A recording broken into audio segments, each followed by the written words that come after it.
1820 10 11 024. Program Studi Pendidikan Agama Islam Semester 5 Kelas B Universitas Islam Aliyah Kuningan. Pada kesempatan kali ini, saya ingin mempresentasikan proposal penelitian dalam mata kuliah Metode Penelitian Pendidikan yang diampu oleh Dr. Haji Iman Subasman MSI. Penelitian kali ini saya beri judul Pengaruh Disiplin Belajar terhadap Hasil Belajar Kelas 8 di MTSN 5 Kuningan. Langsung saja untuk presentasi kali ini berada dalam 3 bab. Yang pertama yaitu bab pendahuluan, yang kedua pembahasan, dan yang ketiga metodologi penelitian. Yang pertama bab 1 pendahuluan. Poin pertama yaitu latar belakang. Masalah siswa di bidang pendidikan merupakan hal yang sangat serius untuk dibicarakan karena hal tersebut berlatar belakang pada prinsip pendidikan dan hal tersebut berlangsung secara seumur hidup.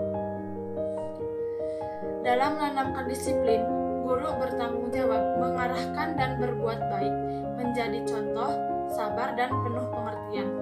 Guru harus mampu mendisiplinkan peserta didik dengan kasih sayang, terutama disiplin diri.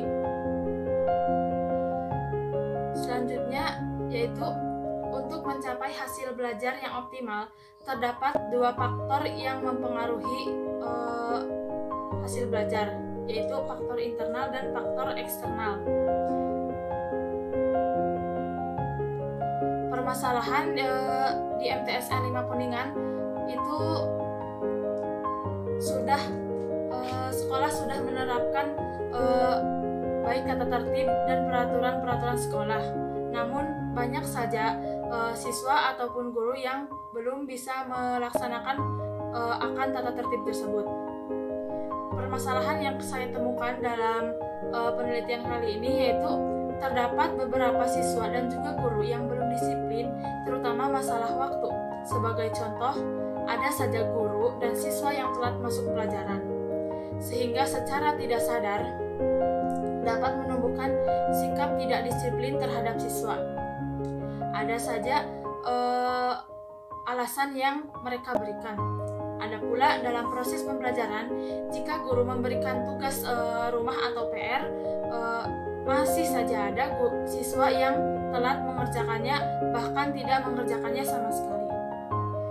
Maka dapat disimpulkan permasalahan tersebut menunjukkan bahwa kedisiplinan guru sangat besar pengaruhnya dalam meningkatkan mutu pendidikan di sekolah. Kedisiplinan guru juga dipengaruhi oleh sikap, perilaku, dan tindakan pimpinan suatu sekolah. Karena dengan adanya kerjasama antar guru dan siswa, terutama dalam hal disiplin belajar, maka akan tercapailah hasil belajar yang diinginkan.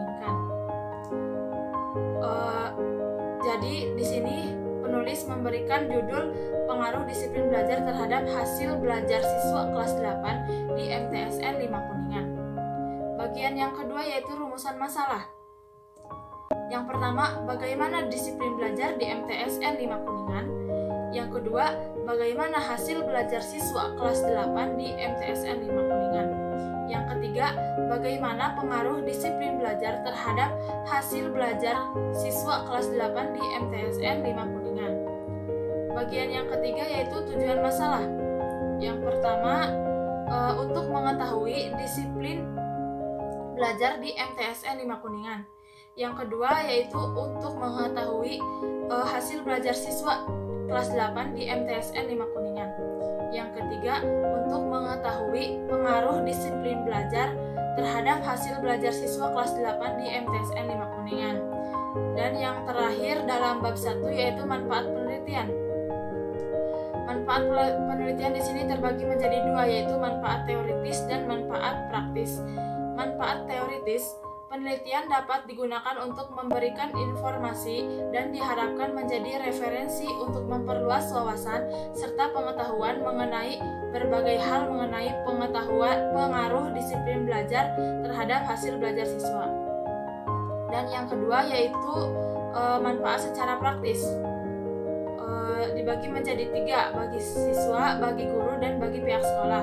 Bagi siswa yaitu agar mereka dapat meningkatkan disiplin belajar dengan meneladani kedisiplinan guru, agar tercapai hasil belajar yang terbaik serta dapat dengan mudah memahami materi pelajaran. Yang kedua, bagi guru yaitu penelitian ini dapat dijadikan referensi dan tambahan pengetahuan tentang pengaruh disiplin belajar terhadap hasil belajar siswa, dan juga bisa menjadi agar guru bisa menjadi teladan yang baik bagi siswa, khususnya untuk meningkatkan pemahaman siswa dan melaksanakan kegiatan pembelajaran dan juga meningkatkan mutu pendidikan. Yang ketiga, bagi pihak sekolah, penelitian ini diharapkan dapat digunakan untuk meningkatkan kualitas proses belajar mengajar di sekolah. Selanjutnya yaitu bab 2, kajian teoretik. Di sini subbab pertama yaitu konsep dan definisi konseptual. Yang pertama, agar tidak terjadi salah pengertian mengenai judul proposal ini, maka beberapa istilah yang terdapat pada judul tersebut perlu dijelaskan. Konsep dan istilah yang perlu dijelaskan dalam penelitian ini adalah sebagai berikut. Yang pertama, mengenai disiplin belajar. Di sini menjelaskan tentang teori-teori para ahli. Yang pertama, teori menurut Fathurrahman Pupuh dan Sutikno M. Sobri tahun 2010 halaman 14. Beliau mengatakan bahwa disiplin belajar merupakan kesadaran untuk melakukan sesuatu pekerjaan dengan tertib dan teratur sesuai dengan peraturan-peraturan yang berlaku dengan penuh tanggung jawab tanpa paksaan dari siapapun. Nah, di sini saya mengambil 3 teori, namun hanya akan satu yang saya jelaskan. Untuk konsep yang saya ambil yaitu poinnya kesadaran, kepatuhan dan ketaatan, dan juga perubahan.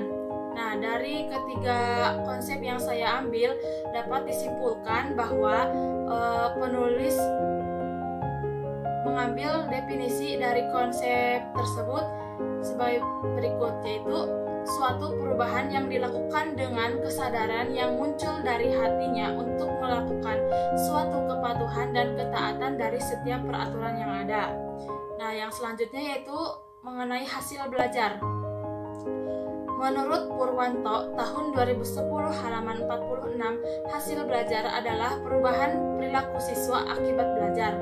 Perubahan perilaku tersebut karena siswa mencapai penugasan atas sejumlah bahan diberikan dalam proses belajar mengajar. Nah, di sini juga penulis mengambil 3 teori, namun sama halnya seperti yang sebelumnya, hanya akan dijelaskan 1 teori saja. Nah, dan menurut penulis menyimpulkan bahwa hasil belajar merupakan perubahan perilaku berupa kemampuan tertentu yang diperoleh pembelajaran setelah mengalami proses belajar. Nah, untuk subbab yang kedua yaitu definisi operasional. Yang pertama, definisi disiplin belajar. Disiplin belajar menurut Puwerdaminta adalah latihan batin dan watak dengan maksud supaya segala perbuatan selalu mentaati tata tertib pada aturan dan tata tertib. Yang kedua, mengenai hasil belajar, yaitu menurut Rifai dan Ani tahun 2011 halaman 85, hasil belajar merupakan perubahan perilaku yang diperoleh peserta didik setelah mengalami kegiatan belajar. Nah, selesai di subbab yang kedua. Yang selanjutnya yaitu subbab yang ketiga, yaitu mengenai pengaruh disiplin belajar terhadap hasil belajar siswa di kelas 8 MTSN 5 Kuningan. Disiplin belajar siswa merupakan suatu kunci yang dapat mewujudkan kelas menjadi efektif dan kondusif secara optimal. Idealnya, siswa belajar dengan penuh perhatian dan patuh pada setiap peraturan. Dalam pengaruh disiplin belajar, terdapat beberapa aspek yang dikemukakan oleh Elizabeth Hurlock tahun 1983 halaman 85 sampai 91, yaitu mengenai peraturan, konsistensi, penghargaan, dan hukuman. Pengaruh disiplin belajar terhadap hasil belajar kelas 8 di MTSN 5 Kuningan ini akan menumbuhkan kesadaran diri untuk tetap disiplin, baik itu siswa bahkan juga guru, karena kedua hal tersebut saling berkaitan. Demi mencapai tujuan daripada seorang guru dalam meningkatkan kualitas pembelajaran, berdasarkan penjelasan di atas pula dapat diketahui bahwasanya betapa besar pengaruh kedisiplinan belajar terhadap hasil belajar. Jika siswa memiliki sikap kedisiplinan yang tinggi dalam kegiatan belajar, maka hasil belajarnya juga akan tinggi, dan hal tersebut bisa dicapai oleh kedisiplinan guru juga. Yang sebab yang terakhir yaitu hasil penelitian yang relevan. Nah, terkait judul yang saya ambil, saya mengutip dari penelitian yang relevan dengan judul saya, yaitu yang pertama penelitian yang dilakukan oleh Rahman Setiawan dengan judul Hubungan antara kedisiplinan belajar siswa dengan prestasi belajar pendidikan agama Islam kelas 5 SDN 3 Rama Puja, Kecamatan Raman Utara, Kabupaten Lampung Timur, tahun ajaran 2012 sampai 2013. Dan yang kedua yaitu penelitian yang dilakukan oleh Desna Rahmayanti yang berjudul Pengaruh Kedisiplinan Pendidik terhadap Hasil Belajar Mata Pelajaran Pendidikan Agama Islam peserta didik kelas 11 SMAN 1 Trimurjo, Lampung Tengah, tahun 2014 sampai 2015. Nah, untuk yang selanjutnya yaitu bab 3 metodologi penelitian. Sebab yang pertama yaitu waktu dan tempat pelaksanaan. Dalam penelitian kali ini dilakukan di MTSN 5 Kuningan yang bertempatkan di Desa Dharma, Kecamatan Dharma, Kabupaten Kuningan, Provinsi Jawa Barat. Penelitian ini dilakukan pada semester genap pada tahun pelajaran 2021 sampai 2022, yaitu di bulan Desember. Sebab yang kedua yaitu subjek penelitian. Desain penelitian yang digunakan dalam penelitian ini adalah jenis survei. Dalam penelitian ini, penulis melakukan survei dengan menggunakan penelitian kuantitatif, jenis penelitian asosiatif dengan teknik sampling, proporsi sampling. Nah, yang selanjutnya yaitu sebab populasi dan sampel. Yang pertama, populasi. Populasi adalah jumlah keseluruhan dari unit subjek yang ciri-cirinya akan diduga. Dengan demikian, populasi dalam penelitian ini adalah keseluruhan subjek yang akan menjadi titik perhatian dalam pelaksanaan penelitian. Nah, untuk populasi dalam penelitian ini, penulis mengambil kelas 8, yaitu seluruh kelas 8 yang berjumlah 228 siswa yang terdiri dari 9 kelas. Yang kedua yaitu sampel. Sampel adalah sebagian atau wakil populasi yang akan diteliti. Nah, sedangkan untuk sampelnya yaitu penulis mengambil dari 4 kelas, yaitu kelas 81, kelas 82, kelas 83, dan kelas 84. Selanjutnya yaitu uji instrumen penelitian. Instrumen yang digunakan dalam penelitian ini berupa angket untuk memperoleh data tentang pengaruh disiplin belajar terhadap hasil belajar siswa kelas 8. Alat ukur yang digunakan adalah skala Likert. Skala Likert ini digunakan untuk mengukur sikap, pendapat, dan persepsi seseorang atau kelompok orang tentang fenomena atau gejala sosial yang terjadi. Untuk selanjutnya, subbab yang selanjutnya yaitu uji validitas dan reliabilitas. Uji validitas adalah validitas atau kesahihan, yaitu sejauh mana ketepatan dan kecermatan suatu alat ukur dalam melakukan fungsi ukurnya. Yang Yang selanjutnya, uji realitas. Realitas adalah indeks yang menunjukkan sejauh mana suatu alat pengukuran dapat dipercaya atau dapat diandalkan. Maksud dari diandalkan adalah kemantapan, konsisten, dan ketepatan. Dalam mencari realitas penelitian, maka peneliti menggunakan rumus yang dijelaskan. Yang langkahnya seperti ini. Langkah pertama yaitu menghitung realitas, yaitu peneliti mengelompokkan skor butir bernomor ganjil sebagai belahan pertama dan kelompok skor bernomor genap sebagai belahan kedua. Kemudian mengorelasikan skor tersebut. Setelah hasilnya diketahui, maka selanjutnya akan dikonsultasikan dengan kriteria indeks realitas. Lalu untuk teknik pengambilan data, penulis menggunakan teknik kuesioner atau angket, dan juga teknik dokumentasi. Sebab yang selanjutnya yaitu pengolahan data deskriptif. Penelitian ini dilaksanakan di MTSN 5 Kuningan.